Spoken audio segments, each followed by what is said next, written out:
Bonsoir à tous. Bienvenue à ce rendez-vous d'information au sommaire. Affaire d'escroquerie, Imo agir au cœur du scandale. L'agence immobilière a arnaqué 500 clients. Ces derniers réclament plus d'1 milliard de francs CFA. Ils ont fait face à la presse. Les victimes ont fait face à la presse. L'hypertension artérielle, une maladie qui tue environ 8 millions de patients chaque année. En prélude à la journée mondiale consacrée à l'hypertension artérielle, le cercle des cardiologues privés du Sénégal tire la sonnette d'alarme et offre des soins. Aux assises du mouvement des entreprises du Sénégal, ce samedi, le débat sur l'émergence des petites et moyennes entreprises est posé pour booster le secteur. Sur l'éducation des écoles coraniques à l'heure des technologies de l'information et de la communication, l'ambassade des États-Unis offre l'équipement au Dara Seydi Djamil. Voilà pour les titres.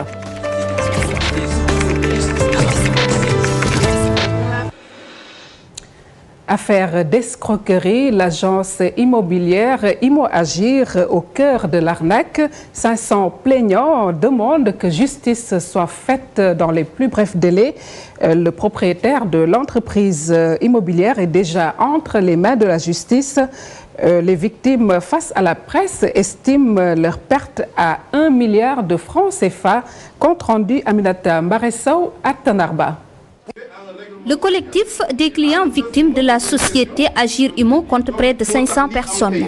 Ces mères de famille, pères de famille immigrés accusent l'agence immobilière d'une arnaque estimée à des millions de francs CFA. Ils sont allés spontanément vers Agir Imo pour souscrire à différents programmes qu'ils ont ouverts.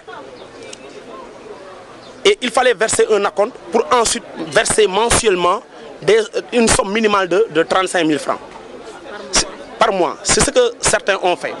Mais bon nombre de membres de ce collectif ont payé cash et séance tenante la somme due pour entrer en possession du terrain. Parce que tout simplement, le commercial à qui ils ont parlé leur a dit que vous pouvez disposer de votre terrain immédiatement. Ils m'ont vendu le terrain à 3 900 000. Monsieur Youssou Diagne, la société Agir Imo. Donc j'ai donné un acompte de 1 300 000. Ensuite j'ai réparti la somme suivante. Mais depuis lors, on ne m'a pas remis mon terrain ni d'attestation. Ensuite, à chaque fois que je pars là-bas, on me raconte des salades. Finalement, je me suis rendu compte qu'on m'a arnaqué comme tout le monde. Après plusieurs promesses non tenues, les clients engagent la bataille judiciaire et sociale. On a déposé une plainte pour escroquerie par l'intermédiaire de mon confrère Ousmane Thiam. Le parquet a diligenté une enquête au terme de laquelle il a saisi le doyen des juges d'instruction pour l'ouverture d'une information. Monsieur Diagne a été inculpé et placé sous mandat de dépôt. Les avocats commis par ces familles veulent aussi un arrêt immédiat de toute activité menée par l'entreprise mise en cause. Les actions que nous comptons mener, on a déjà organisé un sitting. Et c'est à la veille de ce sitting que M. Diagne a été arrêté. Mais en termes de perspective de lutte, nous allons, dans un futur très proche, descendre dans la rue. Parce qu'il faut qu'on nous entende. Il faut que justice soit nous rendue. Il faut qu'on rentre en possession de notre dû. Donc on va organiser une marche, mais de manière légale. On va organiser ce sitting. On va introduire des audiences. Le collectif des clients victimes d'Agir Imo appelle les autorités étatiques à plus de vigilance sur ces sociétés immobilières. Amina Mbaressaw, affaire à suivre. L'avocat du prévenu, joint au téléphone, promet de réagir lundi prochain. Nous vous le disions en titre, l'hypertension artérielle tue chaque année environ 8 millions de patients. La maladie gagne de plus en plus du terrain, d'où la nécessité pour le cercle des cardiologues privés du Sénégal d'initier des journées de consultation gratuites et de sensibilisation. Cela en prélude à la journée mondiale de l'hypertension artérielle ce 14 mai. Fatima Ba, compte rendu. La place de l'Obélisque est prise d'assaut par des centaines de personnes. Elles sont venues de différents quartiers de Dakar pour des consultations gratuites pour éviter l'hypertension artérielle qui fait beaucoup de dégâts. L'hypertension artérielle est une maladie très fréquente. Environ 1,5 milliard de personnes souffrent dans le monde de cette affection et dont les 2 tiers vivent dans les pays en développement.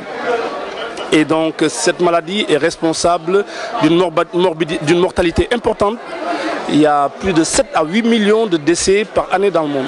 L'hypertension artérielle est une maladie qui gagne de plus en plus du terrain. Les professionnels de la santé en appellent à la vigilance des Sénégalais. Nous avons vu que certains patients avaient de l'hypertension de façon silencieuse, méconnue, et risquaient dans les années à venir des complications cardiovasculaires. Nous les avons sensibilisés. Pour certains, nous avons démarré le traitement médical. Et pour d'autres, nous avons expliqué l'importance de mesurer la pression artérielle. Concernant la prévention, on va insister sur l'activité physique. L'activité physique régulière permet de lutter contre la survenue de l'hypertension artérielle. On va insister sur le poids, le surpoids. L'excès de poids facilite la survenue de l'hypertension artérielle. Nous allons insister également sur la consommation de sel. Ces patients se réjouissent de l'initiative du Cercle des cardiologues privés du Sénégal. On m'a consulté, j'en suis très content, franchement. Oui. Accès au bon médecin n'est pas si facile, c'est coûteux aussi. Beaucoup de personnes qui sont malades qui sont venues ici pour dire que pour se soigner, parce qu'ils n'ont pas les moyens de se soigner. Parce que j'ai trouvé une femme là, elle m'a dit que je me suis levée depuis 5 h du matin pour donner quelque chose aux enfants, pour venir me consulter, parce que je suis très malade. L'arrêt cardiaque et l'accident vasculaire cérébral sont généralement issus de l'hypertension artérielle. Près d'1,5 milliard de personnes au monde sont atteintes de cette maladie. C'est pourquoi le Cercle des cardiologues privés du Sénégal continue de sensibiliser les populations. Fatima Ba, merci. Attention donc à trop de gras et trop de sel pour éviter d'être hyper tendu. Une autre journée de consultation gratuite. Cette fois-ci, c'est au groupe Futur Média. Le personnel a bénéficié de soins bucco-dentaires. Une initiative de l'association Assistance, Développement et Éducation. Un geste salué par les responsables du groupe eu égard au coût des soins dentaires inaccessibles. Chérif Dia. Les soins bucco-dentaires coûtent cher aux patients, mais ils sont gratuits pour les agents du groupe Futur Média le temps d'une journée. L'initiative est de l'association Assistance, Développement et Éducation. Le Futur Média constitue pour nous un relais important, je dis très important. Et je salue encore leur engagement et l'organisation parce qu'en plus des agents, nous avons aujourd'hui les populations. Et ça veut dire qu'il y a une écoute. Et donc cette écoute-là, ça nous permet de transférer nos compétences, mais également nos connaissances. Et ça permet aux populations aussi d'asseoir une meilleure stratégie pour avoir une santé bucco-dentaire correcte. Pour cette occasion, les agents du groupe Futur Média sont venus nombreux se succéder sur les fauteuils dentaires. C'est pour bénéficier de soins dans différents volets. Il s'agit du dépistage, du détartrage, de l'extraction, mais aussi des conseils. Une journée qui pour nous est une journée extrêmement importante parce que déjà au Sénégal, l'accès aux soins primaires est un grand problème, a fortiori l'accès aux soins dentaires qui est un luxe pour beaucoup de Sénégalais. Et nous pensons que ce genre de journée est à perpétuer pour aider les populations à avoir accès aux soins. Et surtout que le groupe Futur Média accueille ici dans son enceinte aussi des populations qui sont là, qui sont venues aussi profiter de la journée pour se soigner. C'est une belle initiative que nous saluons. Ces consultations sont élargies à d'autres personnes. Elles sont venues des quartiers reculés de Dakar parce qu'elles ont rarement accès aux soins bucco-dentaires. Ma sœur et moi sommes venus ici très tôt le matin pour tout simplement pouvoir bénéficier de ces soins gratuits. Vraiment, nous sommes très contentes. La santé bucco-dentaire, ce n'est pas l'extraction dentaire. L'extraction, c'est le dernier recours. Il faut que les patients puissent venir à temps, se faire dépister à temps, pour que la prévention puisse se faire et donc les caries et même les complications ultérieures peuvent être limitées. Et en termes de complications, moi j'insisterai sur plutôt les cardiopathies parce que nous avons beaucoup de cardiopathes qui sont d'origine dentaire. Nous avons également des malades qui se refusent de se soigner parce qu'ils se disent « je suis diabétique ». Le diabète, il faut dire que l'infection dentaire est un facteur hyperglycémiant du diabète. Donc chez les diabétiques, il faut se faire dépister très tôt. La carie dentaire est la 5e pathologie la plus répandue dans le monde selon l'Organisation mondiale de la santé. Au-delà du domaine sanitaire, l'association Assistance, Développement et Éducation compte pérenniser son partenariat avec le groupe Futur Média pour d'autres initiatives. Des images signées Aliou Mbaye. Comment booster les petites et moyennes entreprises? La question est posée au sein des assises nationales du MEDES. Pour sa 12e session, le mouvement des entreprises du Sénégal a choisi comme thème « Quelles conditions pour inscrire le Sénégal dans la dynamique de l'émergence ?» Compte rendu Maïmouna Ndiaye, Madani Meraga. Le MEDES pour une application de la loi d'orientation des petites et moyennes entreprises, ce qui va améliorer la situation économique du pays. Nous avons attiré l'attention des pouvoirs publics pour la simplification du code des impôts pour permettre aux uns et aux autres justement de pouvoir honorer leurs engagements vis-à-vis de l'État. Mais si vous ne comprenez pas un texte, il est très difficile justement d'être à jour vis-à-vis justement des services fiscaux. Et une bonne majorité des chefs d'entreprise, surtout les petites et moyennes entreprises, peut-être ne maîtrisent pas les contours justement du Code général des impôts et domaines. Le ministre d'État, Mme Aminata Tall, rassure. Selon elle, l'État est dans une dynamique d'appuyer les entreprises du secteur privé.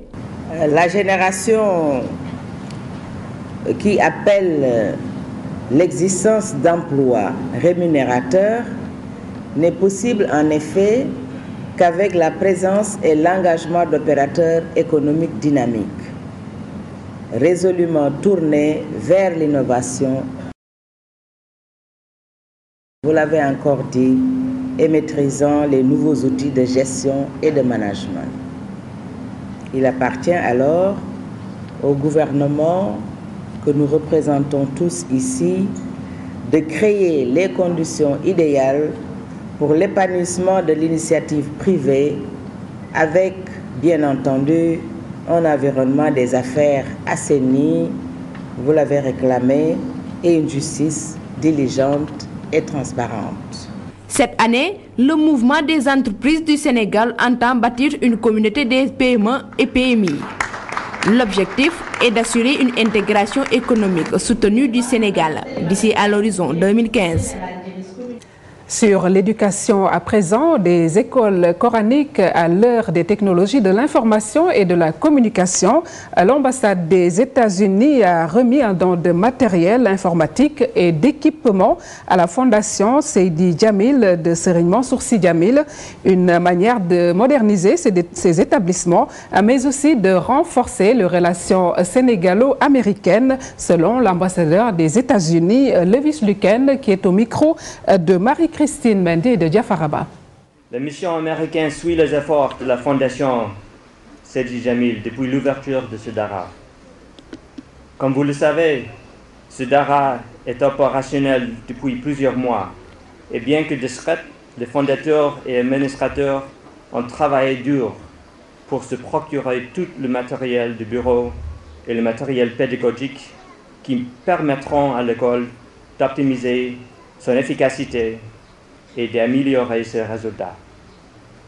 Le soutien au Dara représente une partie importante de notre amitié avec le Sénégal. Dans le cadre des discussions entre nos deux gouvernements sur les questions concernant le développement social, la solidité des institutions démocratiques et la sécurité internationale. La mission de la Fondation de créer un Dara réellement moderne et fonctionnel ici au cœur de Dakar coïncide parfaitement avec les objectifs de l'ambassade des États-Unis de soutien aux écoles coraniques modernes.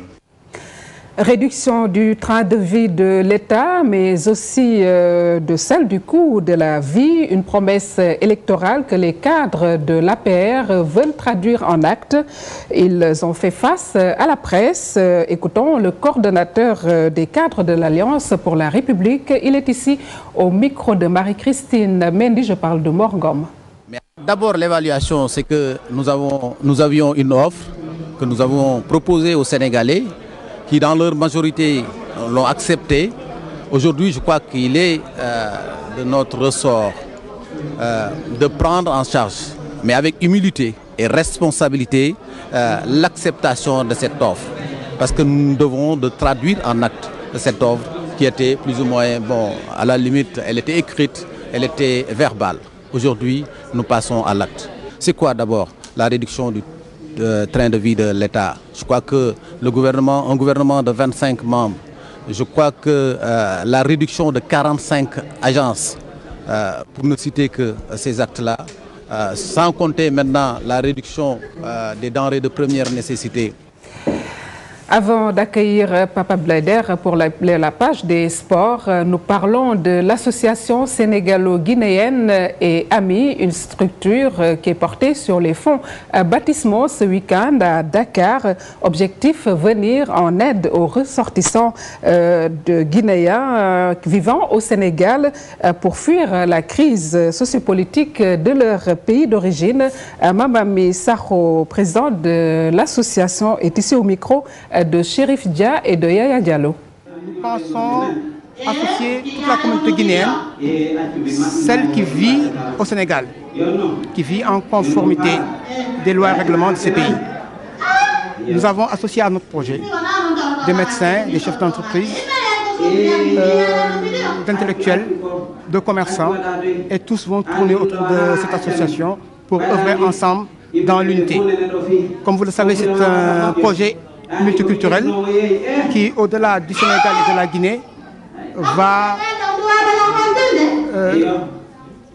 inviter toutes les autres nations autour de notre projet. Nous envisageons, je ne sais pas, faire d'autres manifestations, notamment une grande journée culturelle au mois de décembre qui va pouvoir inviter toutes les sensibilités sénégalaises, au-delà des Guinéens, des Sénégalais, inviter d'autres nationalités.